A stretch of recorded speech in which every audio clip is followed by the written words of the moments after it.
ਤੇ ਜਿਸ ਤਰ੍ਹਾਂ ਪਿਛਲੇ 2-3 ਦਿਨਾਂ ਤੋਂ ਆਪਾਂ ਤੁਹਾਨੂੰ ਹਰੀਕੇਨ ਆਈਡੇਲੀਆ ਦੀ ਗੱਲਬਾਤ ਕਰ ਰਹੇ ਸੀ।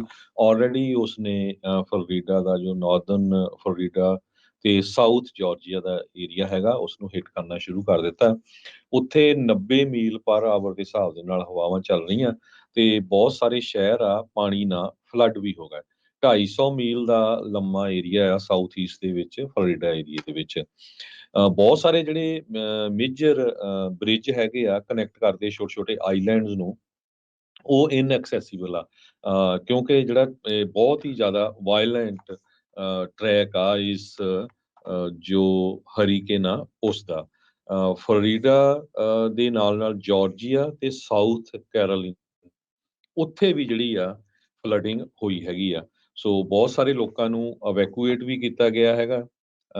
ਤੇ ਫੀਮਾ ਵਾਲੇ ਪੂਰੇ ਜ਼ੋਰ ਦੇ ਨਾਲ ਉੱਥੇ ਗੱਲਬਾਤ ਜਿਹੜੀ ਆਪਣੀਆਂ ਸੇਵਾਵਾਂ ਦੇ ਰਹੇ ਹੈਗੇ ਆ। ਵਾਟਰ ਲੈਵਲ ਜੋ ਆ ਸਟੇਨ ਹੈਚੀ ਰਿਵਰ ਤੇ ਬਿਗ ਬੈਂਡ ਜਿਹੜਾ ਬਿਗ ਬੈਂਡ ਟਾਊਨ ਦੇ ਵਿੱਚ ਆ, ਉਹ ਲਗਭਗ 9 ਫੁੱਟ ਉੱਚਾ ਚੜ੍ਹ ਗਿਆ 2 ਘੰਟਿਆਂ ਦੇ ਵਿੱਚ। ਤੁਸੀਂ ਦੇਖੋ ਵੀ ਜੀ ਕਿੰਨੀ ਤੇਜ਼ੀ ਦੇ ਨਾਲ ਉਹ ਜਿਹੜਾ ਆ ਹਰੀਕੇਨ ਆਇਆ ਜਿਹਦੇ ਨਾਲ ਫਲੱਡਿੰਗ ਹੋਈ ਹੈਗੀ ਆ। 8 ਫੁੱਟ ਹਾਇਰ ਆ ਦੈਨ ਨਾਰਮਲ ਜਿੰਨਾ ਹੋਣਾ ਚਾਹੀਦਾ ਹੈਗਾ।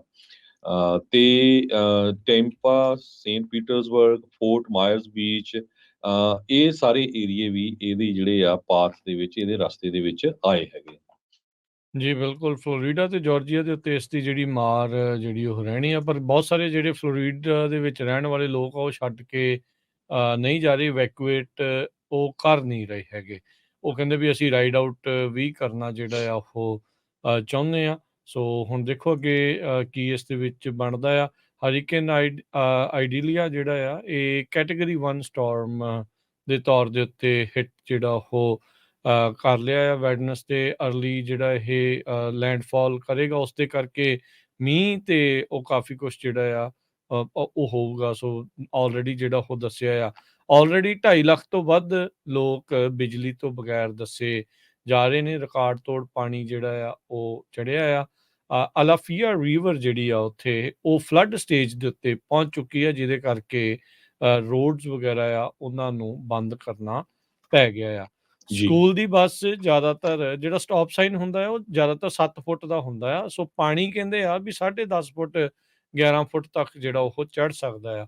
ਸੋ ਤੁਸੀਂ ਅੰਦਾਜ਼ਾ ਜਿਹੜਾ ਉਹ ਲਾ ਸਕਦੇ ਆ ਵੀ ਸਥਿਤੀ ਕਿਹੜੇ ਪਾਸੇ ਵੱਲ ਨੂੰ ਉੱਧਰ ਬਣ ਰਹੀ ਆ। ਹੁਣ ਜੀ ਤੱਕ 2 ਜਾਣਿਆਂ ਦੀ ਮੌਤ ਹੋ ਚੁੱਕੀ ਆ ਪਾਸਕੋ ਕਾਉਂਟੀ ਦੇ ਵਿੱਚ। ਇਹ ਵੈਦਰ ਰਿਲੇਟਡ ਇਵੈਂਟਸ ਦੇ ਨਾਲ ਦੱਸਿਆ ਜਾ ਰਿਹਾ ਆ ਤੇ ਕਹਿੰਦੇ ਵੀ ਅਜੇ ਇਸ ਦਾ ਮਾੜਾ ਰੂਪ ਦੇਖਣ ਵਾਲਾ ਰਹੇਗਾ। ਫਲੋਰੀਡਾ ਦੇ ਜਿਹੜੇ ਸਿਟਰਸ ਕਾਉਂਟੀ ਦੇ ਸ਼ੈਰਿਫ ਉਹਨਾਂ ਨੇ ਕਿਹਾ ਆ ਵੀ worst of the storm is not over yet. So ਜੀ ਪਾਵਰ ਆਊਟੇजेस, ਚੀਜ਼ਾਂ ਡਿੱਗ ਰਹੀਆਂ, ਟੁੱਟ ਰਹੀਆਂ, ਇਹ ਬਹੁਤ ਜ਼ਿਆਦਾ ਇਸ ਟਾਈਮ ਸਥਿਤੀ ਜਿਹੜੀ ਆ ਉਹ ਮਾੜੀ ਬਣੀ ਪਈ ਆ। ਸੋ ਲਗਭਗ 12 ਮਿਲੀਅਨ ਲੋਕਾਂ ਨੂੰ ਸੈਂਟਰਲ ਤੇ ਨਾਰਦਰਨ ਫਲੋਰੀਡਾ ਏਰੀਏ ਦੇ ਵਿੱਚ ਤੇ ਸਾਊਥ ਈਸਟ ਜਾਰਜੀਆ ਦੇ ਵਿੱਚ ਅਫੈਕਟ ਕਰ ਰਿਹਾ ਆ। ਬਹੁਤ ਸਾਰੇ ਏਰੀਏ ਦੇ ਲੋਕ ਉਹ ਜੋ ਉਸ ਜਗ੍ਹਾ ਦੇ ਉੱਤੇ ਰਹਿੰਦੇ ਆ ਉਹ ਕਹਿ ਰਹੇ ਆ ਵੀ ਅਸੀਂ ਪੂਰੀ ਦੁਨੀਆ ਦੇ ਨਾਲੋਂ ਟੁੱਟੇ ਹੋਏ ਹੈਗੇ ਆ।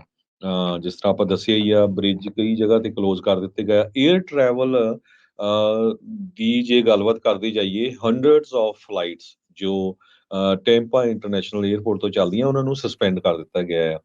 ਬ੍ਰਿਜਿਸ ਬਹੁਤ ਜ਼ਿਆਦਾ ਜੋ ਆ ਉਹ ਸ਼ਟ ਡਾਊਨ ਕਰ ਦਿੱਤੇ ਗਏ ਆ ਫਲੋਰੀਡਾ 'ਚ। 28 ਕਾਉਂਟੀਜ਼ ਦੇ ਵਿੱਚ emergency declare, actually emergency declare 49 County 'ਚ ਆ। 67 ਟੋਟਲ ਫਲੋਰੀਡਾ ਦੀਆਂ ਕਾਉਂਟੀਜ਼ ਹੈਗੀਆਂ, ਪਰ 28 ਕਾਉਂਟੀਜ਼ ਤੋਂ ਲੋਕਾਂ ਨੂੰ ਇਵੈਕੂਏਟ ਕੀਤਾ ਗਿਆ। ਸੋ ਜੀ ਹੁਣ ਤੁਸੀਂ ਇੱਥੋਂ ਅੰਦਾਜ਼ਾ ਲਾ ਲਓ, ਜੇ ਟੋਟਲ 67 ਫਲੋਰੀਡਾ ਦੀਆਂ ਕਾਉਂਟੀਜ਼ ਆ ਤੇ 28 ਚੋਂ ਇਵੈਕੂਏਟ ਕੀਤਾ ਗਿਆ।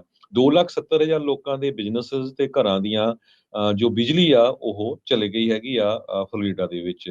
40,000 ਦੇ ਕਰੀਬ ਜਾਰਜੀਆ ਦੇ ਵਿੱਚ ਲੋਕਾਂ ਦੀ ਬਿਜਲੀ ਚਲੇ ਗਈ ਆ।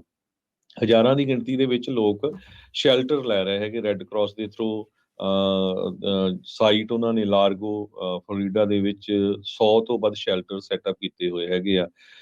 ਪ੍ਰੈਜ਼ੀਡੈਂਟ ਜੋ ਬਾਈਡਨ ਹੁਣੀ ਅੱਜ ਰਿਸਪੌਂਡ ਕਰੂਗੇ, ਉਹ ਗਵਰਨਮੈਂਟ ਅੱਜ ਕੀ ਕਰ ਰਹੀ ਹੈਗੀ ਆ ਇਸ ਹਰੀਕੇਨ ਦੇ ਸੰਬੰਧ ਦੇ ਵਿੱਚ, ਇਹ ਵਾਈਟ ਹਾਊਸ ਦੇ ਆਫੀਸ਼ੀਅਲਸ ਨੇ ਦੱਸਿਆ ਹੈਗਾ। ਫੀਮਾ ਨੂੰ already supplies ਦੇਤੀਆਂ, teams stand by ਹੈਗੀਆਂ ਆ। 5500 ਨੈਸ਼ਨਲ ਗਾਰਡ ਤੇ 33 ਐਂਬੂਲੈਂਸ ਆਲਰੇਡੀ ਜਿਹੜੀਆਂ ਫੀਮਾ ਨੂੰ ਦੇ ਦਿੱਤੀਆਂ ਗਈਆਂ ਹੈਗੀਆਂ। ਬਹੁਤ ਸਾਰੇ ਹਸਪਤਾਲਾਂ ਨੇ ਆਪਣੀਆਂ ਸਰਵਿਸਿਜ਼ ਸਸਪੈਂਡ ਕਰ ਦਿੱਤੀਆਂ ਆ। ਕਈ ਹਸਪੀਟਲਸ ਤੋਂ ਪੇਸ਼ੈਂਟਸ ਨੂੰ ਮੂਵ ਕਰ ਦਿੱਤਾ ਗਿਆ ਹੈਗਾ ਹੋਰ ਜਿਹੜੀਆਂ ਸੇਫ ਲੋਕੇਸ਼ਨਸ ਹੈਗੀਆਂ।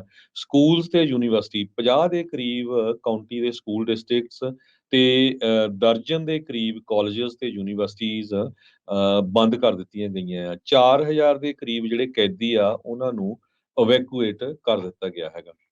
ਯਾ ਸੋ ਉੱਦਾਂ ਕਮਜ਼ੋਰ ਹੋ ਗਿਆ, ਪਹਿਲਾਂ ਕੈਟਾਗਰੀ 3 ਦਾ ਸੀ, ਹੁਣ ਕੈਟਾਗਰੀ 1 ਦਾ ਆਖ ਰਹੇ ਆ।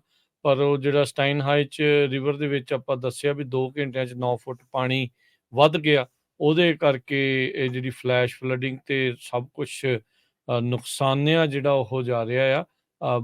ਸਥਿਤੀ ਕੋਈ ਬੜੀ ਜਿਹੜੀ ਉਹ ਚੰਗੀ ਨਹੀਂ ਹੈਗੀ। ਕਾਫੀ ਨੁਕਸਾਨ ਇਸ ਦੇ ਨਾਲ ਹੋ ਸਕਦਾ ਆ।